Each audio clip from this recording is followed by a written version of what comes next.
I welcome all of you to tutorial number 3. Last week and this week our lecture videos were focusing on optimization of cache memories. Optimization concept is basically used to improve the performance of cache memory by reducing average memory access time. Today we will have a little more deeper investigation on few cache memory optimization problems. Let us move to the first problem. The address of a word in a byte addressable 16 MB physical memory is 0xAA0C2A. So this is represented in hexadecimal form. This is the address. It's a 16 MB physical memory. So when you have 16 MB, the total address space is of 24 bit. This is the 24 bit address represented in hexadecimal form. This word, upon bringing to cache, is mapped to set number 48. What is the block size of the cache memory? So we don't know anything about what is the size of the cache memory. Only thing is this particular address upon bringing to cache was mapped to set number 48. Let us try to see how this is getting solved. So this is the hexadecimal address that is given. When I convert it into binary form, so A stands for 1010, this is what you see here. Second A is 1010, 0 is 0000, C is 1100, 2 is 0010 and again A is 1010. This is what we have. Now we know that in the case of a general splitting up of cache memory address, we have the index portion, we have an offset portion, we have a tag portion. So somewhere few middle bits will tell you which is the set number to which this address is mapped. We have already, it is mentioned in the question that we are going to map this into set number 48. So somewhere here we should get an address such that the value is 48. And you know that 48 is obtained by 32 plus 16. So two adjacent values is actually, two adjacent bit values is required. So when you look at this, the same address, you can see that whatever is marked in red, 110000, that constitute to set number 48. So if that is going to be the set number, whatever is balanced will be the offset, because the organization in which the address is split is tag bits followed by index bits followed by offset bits. Now in this case we have to assume this is your tag, this is your index and this is your offset. Since you have 6 more bits after the index bit, your offset is 2 power 6 and that is what is called 64 bytes.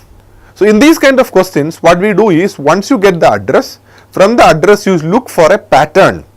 Here we should get a number called 48, and 48 is obtained by 32 plus 16, that are adjacent powers of 2. So we should have 110000. Look for that pattern, and whatever that pattern is there, that means the set number portion is identified. Once you have identified the set number portion, everything towards the left side is your tag, everything towards your right side is offset, and with that we can find out what is the block size. So moving on to the second problem.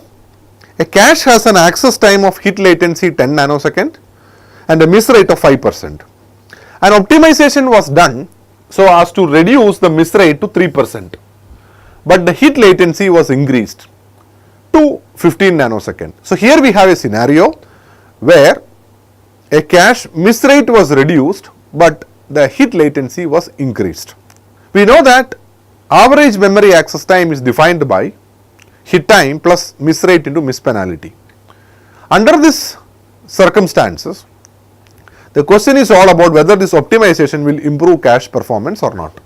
Now we will see average memory access time of the first case, that is prior to optimization, is defined as hit time plus miss rate into miss penalty, and we know hit time is equal to 10 nanosecond and miss rate is equal to 0.05, because it is already been given. Miss rate is 5%, so miss rate is 0.05.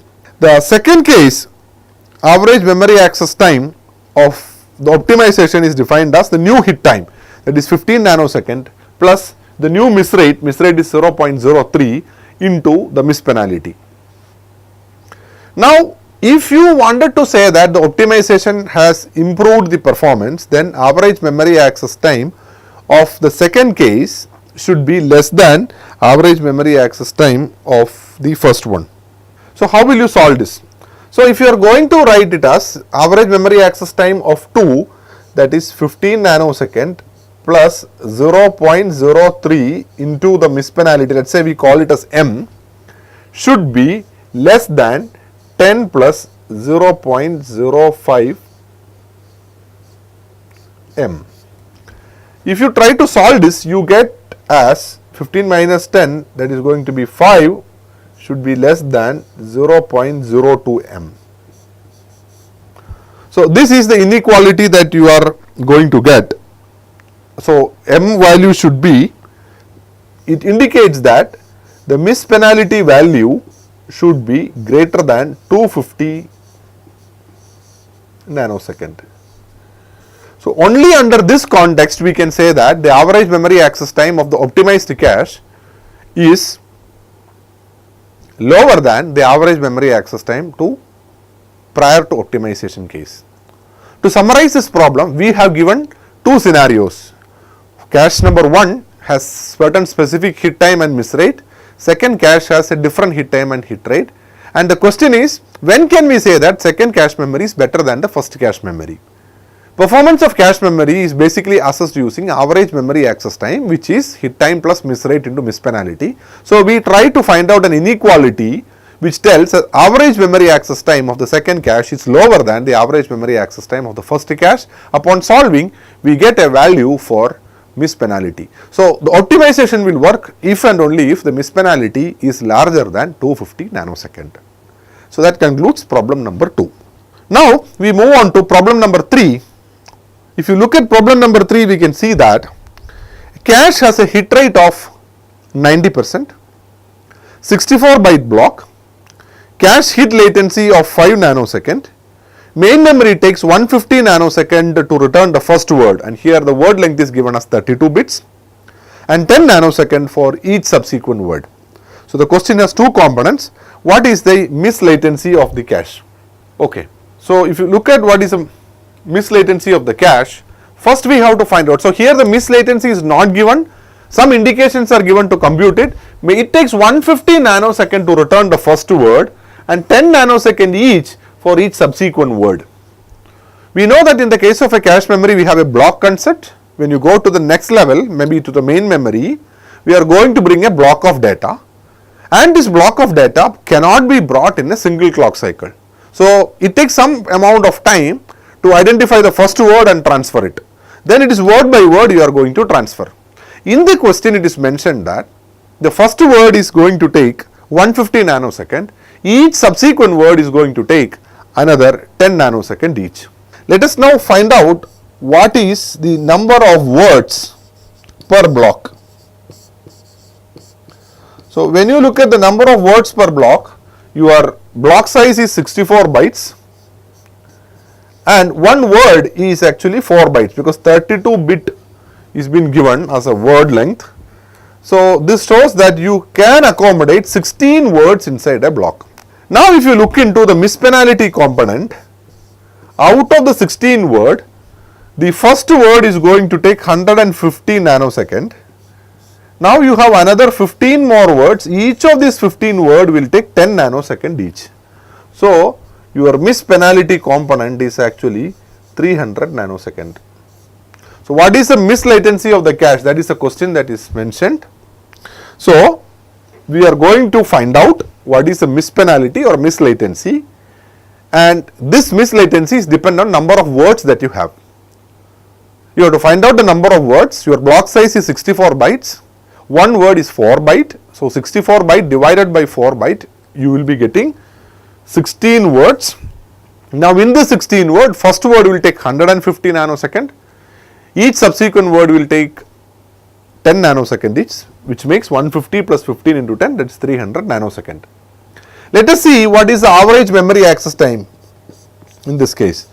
Its hit time, so the value of hit time is 5 nanosecond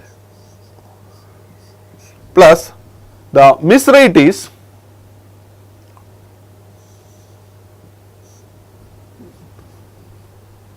90% is the hit rate, so miss rate is going to be 10%, 0.1 into mispenalty is 300.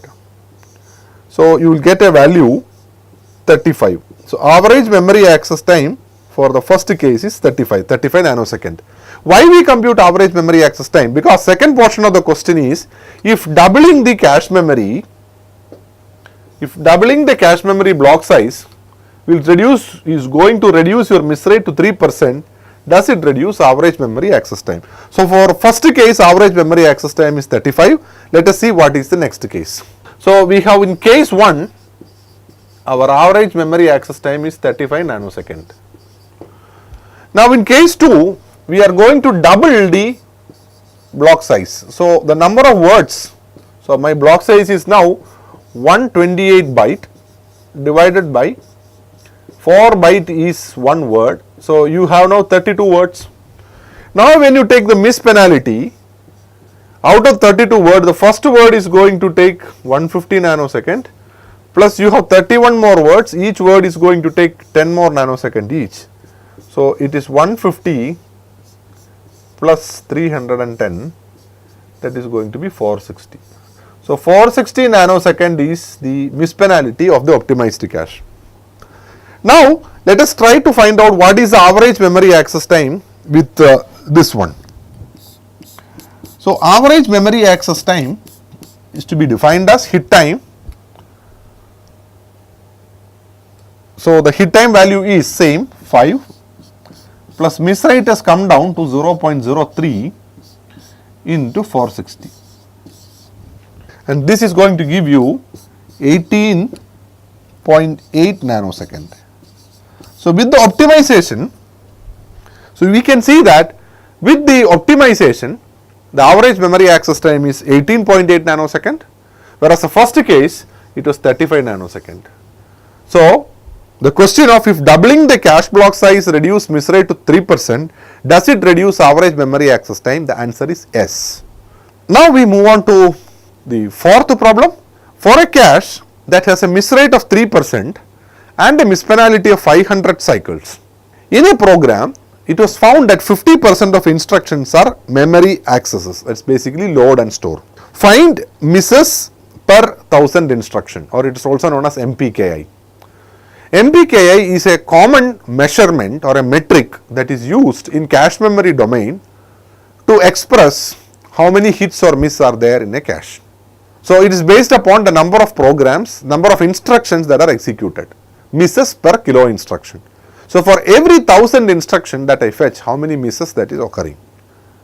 So we will try to solve this problem. Miss rate is typically defined as number of misses encountered divided by number of memory access made. It can also be defined as misses per instruction divided by memory access per instruction, because if the instruction side get cancelled, it is same as misses per memory access. So the conventional equation of miss rate, which is defined as number of misses divided by number of memory access, can also be written as misses per instruction divided by memory access per instruction. This we could represent it as MR. MR stands for miss rate, is defined as MPI, misses per instruction, divided by MAPI, memory access per instruction. Or if you wanted to get what is MPI, it is miss rate into memory access per instruction. So the miss rate value is being defined as 0.03, that is our miss rate. Now memory access per instruction is 1.5. From where did we get this value? Let us try to see that. It was mentioned that you have 50% of instructions are memory access. So for an instruction there is minimum one memory access, because when you go and fetch an instruction during the instruction fetch stage, that is one time that you access a memory, the first time that you access memory. If it is a load store instruction, then during the mem stage also you are going to access the memory. So there will be 2 times. For every load store instruction you are going to access memory 2 times, but for every other instruction you are going to access memory 1 time. So on an average we have 50% of the instruction which are load store, meaning average access per instruction, average memory access per instruction is 1.5. So your misses per instruction is 0.045.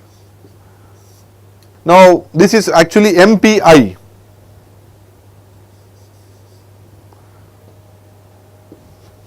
0.045. Now MPKI, misses per kilo instruction, is defined as MPI into 1000. So our MPI value is 0.045.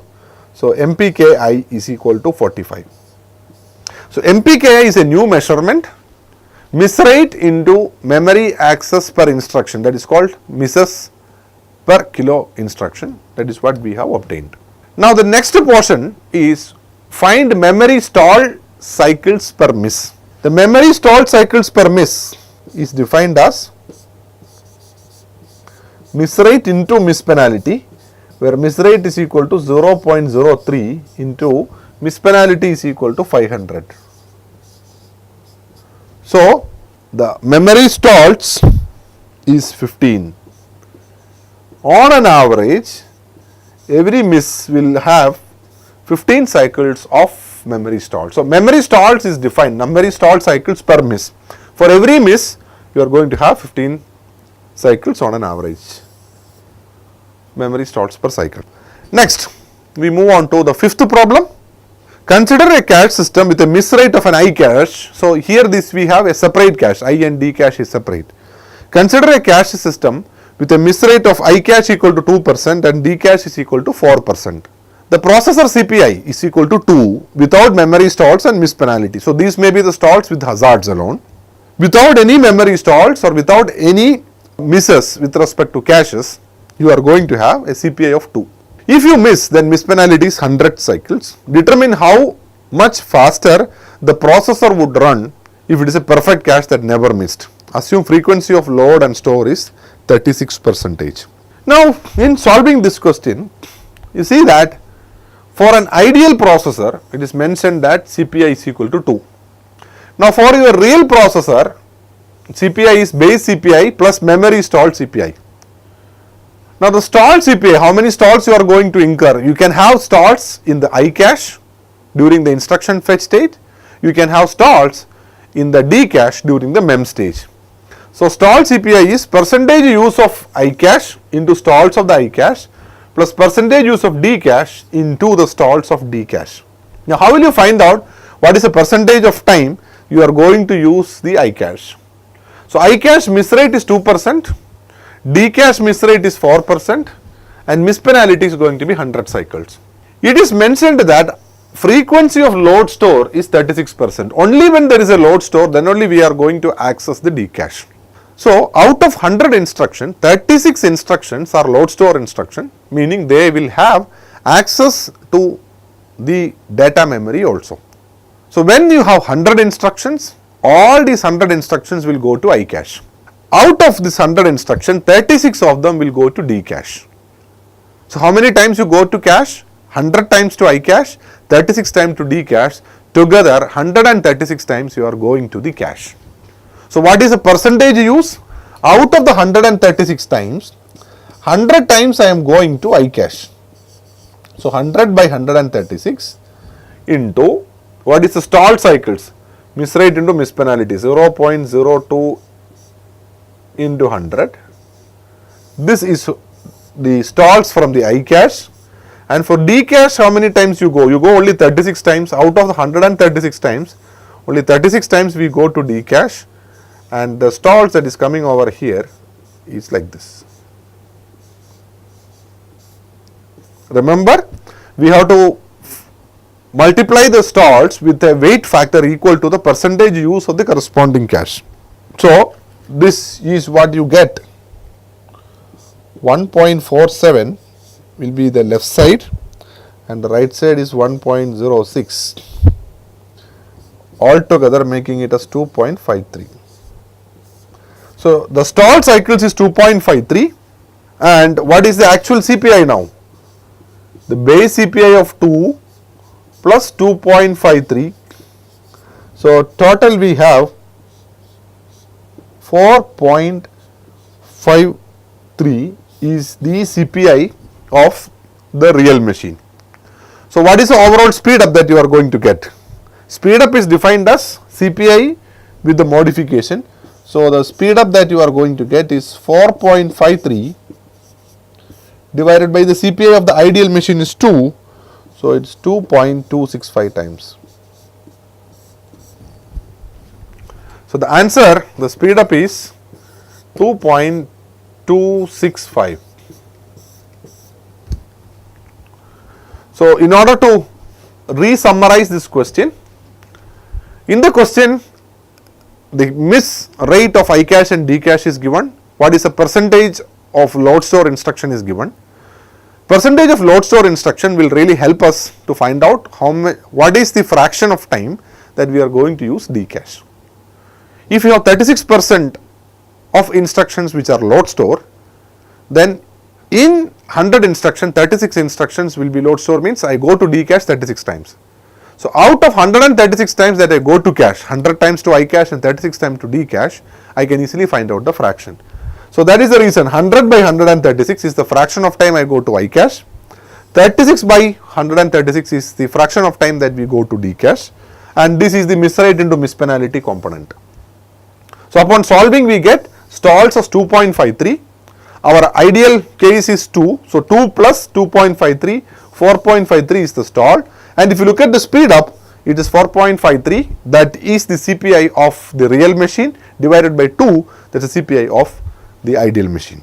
This is the way how we are going to solve this. Now, we will move to problem number 6. In problem number 6, we have given a scenario of a hierarchical cache memory with an L1 cache and an L2 cache. The address of a program and its corresponding data is also given, and we have to find out through which all set numbers this data will move. Consider a 32-bit processor with the 16 KB direct mapped L1 cache that use a block size of 4 words. So, let us try to stress on the important points. It is a 32-bit processor, 16 KB direct mapped L1 cache that use a block size of 4. It has an L2 cache of 256 KB which is 4-way associative with a block size of 8 words. System use a byte addressable 256 MB RAM. Upon running a program, 16 consecutive fixed length instruction. Each instruction is also one word. One word is given as 32-bit. So, you have each instruction is 4 byte. Starting at main memory address 0x8226620 are executed. These instructions operate on an array A of 8 words with starting address 42AF578.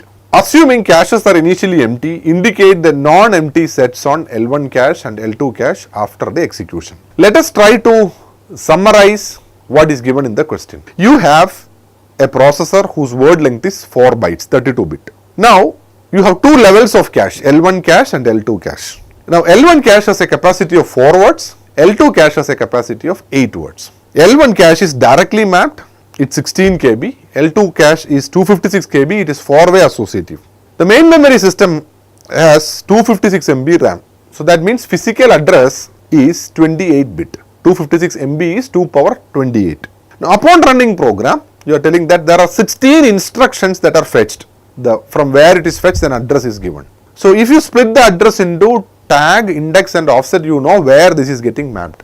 Similarly, upon execution of these instructions, they are going to access an array whose address is also given. So, 8 words of the array is also accessed, 16 words from iCache or from the instruction and 8 words from the data is accessed.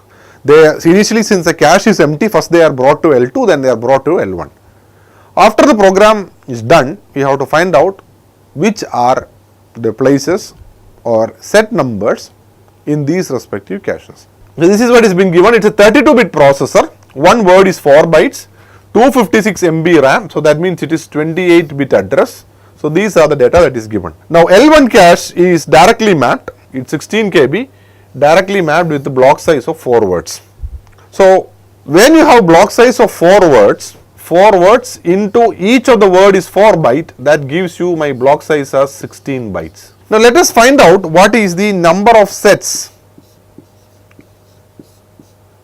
in the L1 cache. Cache size is 16 KB, so it is 2 power 14 divided by block size, it is 16 bytes, that is 2 power 4 into the associativity is 1, that is direct mapped. So, it gets 2 power 10. So, we got to that the number of sets is 2 power 10. So, when you split the address, you have 10 bits in the index, Your block size is 16 bytes. So you have 4 bits for the offset. Now within this 4 bit, the 2 bit will tell what is the word. So I can accommodate only 4 words. These first 2 bits will tell which is the word, and the last 2 bit is actually byte within this word. So 10 plus 4, 14. Now I have total of 28 bits. So I have a tag of 14. This is how you are going to solve. So when you have an address, from the address, these 10 bits has to be extracted. Now if you go to the L2 cache, it is 256 KB, 4-way associative, and block size is 8 words. So when your block size is 8 words, each of the word is going to be 4 bytes, so 32 byte is going to be your block size. Let us find out the number of sets in the L2 cache. 256K, that makes it up to 2 power 18 divided by block size is 2 power 5. The associativity is 2 power 2, it is 4-way associative. So the equation is cache size divided by block size into associativity. So it is 2 power 18 divided by 2 power 7. So that will give you 2 power 11. So the split up is, you have 11 bit index and 5 bit offset, and you have a 12 bit tag. These 5 bits you are going to divide into 3 and 2. The first 3 bits of these 5 bits will tell you which is the word that is. There are totally 8 words. So 3 bits are required for word, and the remaining 2 bits is byte within this word. So with this we have found out what are the total number of set numbers, and once you have the address with you, it is these 10 bits what is mentioned in this L1 cache. You find out these 10 bits, that will tell you to which set number it is mapped. You look at these 11 bits, it will tell you to which set number it is mapped in the L2 cache.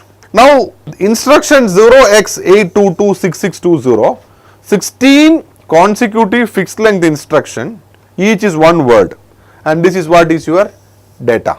So once you have the split up, we can further find it out. So L1 cache is 16 KB, it is directly mapped, we have told that. So the split up of the L1 cache is, you have 14 plus 10 plus 4. This is going to be the split up of L1 cache. Let us find out how are you going to get this split up. Now you have 8226620. So when you write this 8226620, out of which this 10 bit has to be extracted. So I am going to write this portion only, 6620, 6 is 0110, next 6 is 0110, 2 is 0010, and the last 0 is 0000. So in this there are actually 16 bits, out of which these 14 bits we have to extract. So this 14 bits is this one, okay. So when I take a block, we can see that from the offset, it is from the beginning of the block itself. So 100, 110, 0010 is the 10 bit value which will tell to which set number this is going to map. 100, 110, 0010. This value is 610. If you convert this binary value into decimal, the value is 610. So 610 set will accommodate 4 words. Then 611 will accommodate another 4 words.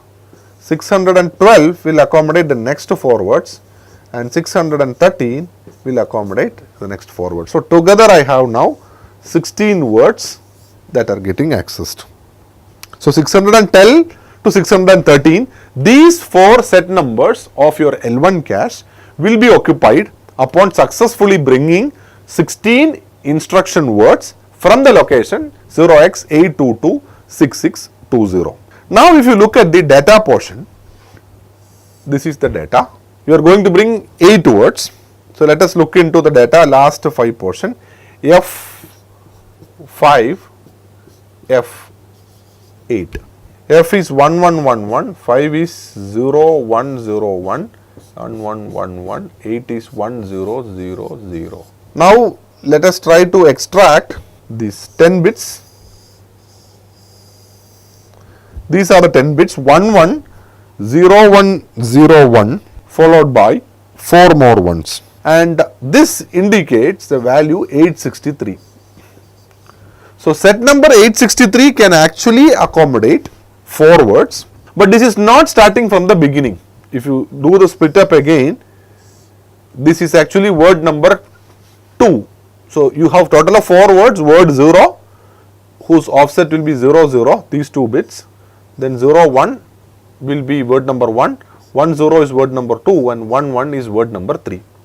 So since the split up is like this, that means in 863, even though I bring 4 words, only 2 words, word number 3 and word number 4 is of my interest. So 863 have only 2 words. 864 will have next 4 words, and 865 also I will bring 4 words, out of which that contains my 2 more words. So the data which is located from this address upon bringing to cache, it will occupy set number 863, 864 and 865. So these are the set numbers in the L1 cache that are filled upon bringing this instruction and data. So the idea is simple. Once you get the split up of the L1 cache like tag, index and offset, find out the index bit, find out what is the corresponding decimal value of this index bit. Here we have a 10-bit index, so go to that. Now let us see how will we solve for this L2 cache. First let us write down what is the split up that is used in the case of an L2 cache. So we have a 12-bit tag and 11-bit index and a 5-bit offset, that makes it total 28. So the same line like 8226620, if you write 6620 alone, so you have a 12-bit tag 6620, 620, 0110, 0110, 2 stands for 0010 and this is your. So this is 8226620. Now I am going to extract my 11 bits. So this is the 11 bit that we are talking about. So 0110, 0110, 001 and this value is 817. Since the offset is fully 0, 817 can accommodate 8 words, because you get to see that your L2 cache can accommodate 8 words and 818 will accommodate the next 8 words. So set number 817 and 818 of the L2 cache will occupy the 16 instruction words that is being given part of this program. Now if you look at the data portion, the data address. So if you write F5, F8, F5, F is 1111 and 8 is 1000. Now we are going to extract 11 bits of this. So the 11-bit value is 1111, 0101, 111. This, the numerical equivalent of this is 1967. So set number 1967 can accommodate 8 words. Now you see how many words can be stored here. It is actually telling that this is belonging to word number 6. So only 2 words can be accommodated in this block. Even though I bring 8 words, only 2 words, word number 6 and word number 7 belongs to this program. So the next one is 1968. That will bring another 8 more words, so that contains your remaining 6. So 1967 will have 2 words of our program and 1968 will have another 6 words of our program. So here also the concept is simple. We have the split up 12-bit tag, 11-bit index and remaining 5-bit offset. From the given address, find out the set number, and from the offset you come to know whether these particular words are being filled from the beginning of the offset or somewhere in between. And once if it is full, it is always going to the adjacent set number. So to conclude, we know that for L1 cache, set number 610, 611, 612 and 613.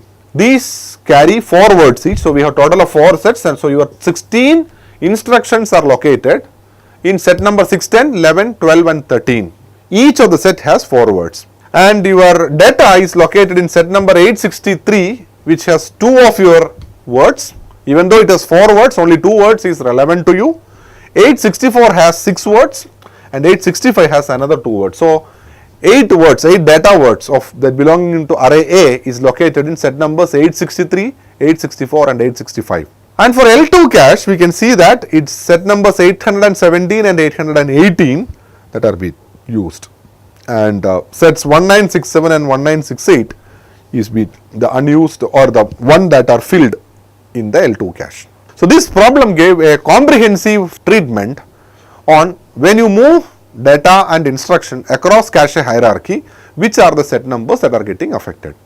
So the basic concept is simple. Once you have the main memory addressability, you know what is the number of bits in the address, find out the number of sets in the cache with the equation cache size divided by block size into associativity. Once you get the set numbers, you can find out what is the number of bits in the tag, number of bits in the index and number of bits in the offset. Once you get this, from the given address, whatever be the address, the physical address that is given, from the physical address, you go and extract the index bits that will tell you which of the set number is getting affected. So with this, we are coming to the end of this tutorial also. There was a last tutorial which was floated on week number 2, which gave about primitive concepts in cache memory, and this tutorial is giving a in-depth treatment on optimization and mapping in cache memory. There are many other problems that are also solved in part of the textbook. All these problems you can get from the Hennessy and Patterson textbook of computer architecture. It is already mentioned in lecture 0 what is a textbook that we are following. Hennessy and Patterson textbook will help us in going through these concepts of cache. Practice or familiarize with as many number of questions. I hope the assignment questions that are posted on our course website will give you some kind of an understanding about how to work with cache memories. So with respect to this course, the first component, that is storage aspect, cache memory, we have almost now covered into 4 weeks. And I hope these tutorial sessions are really useful for you in understanding cache memory concepts in depth. We will see you in the next week with the DRAM structures. Thank you.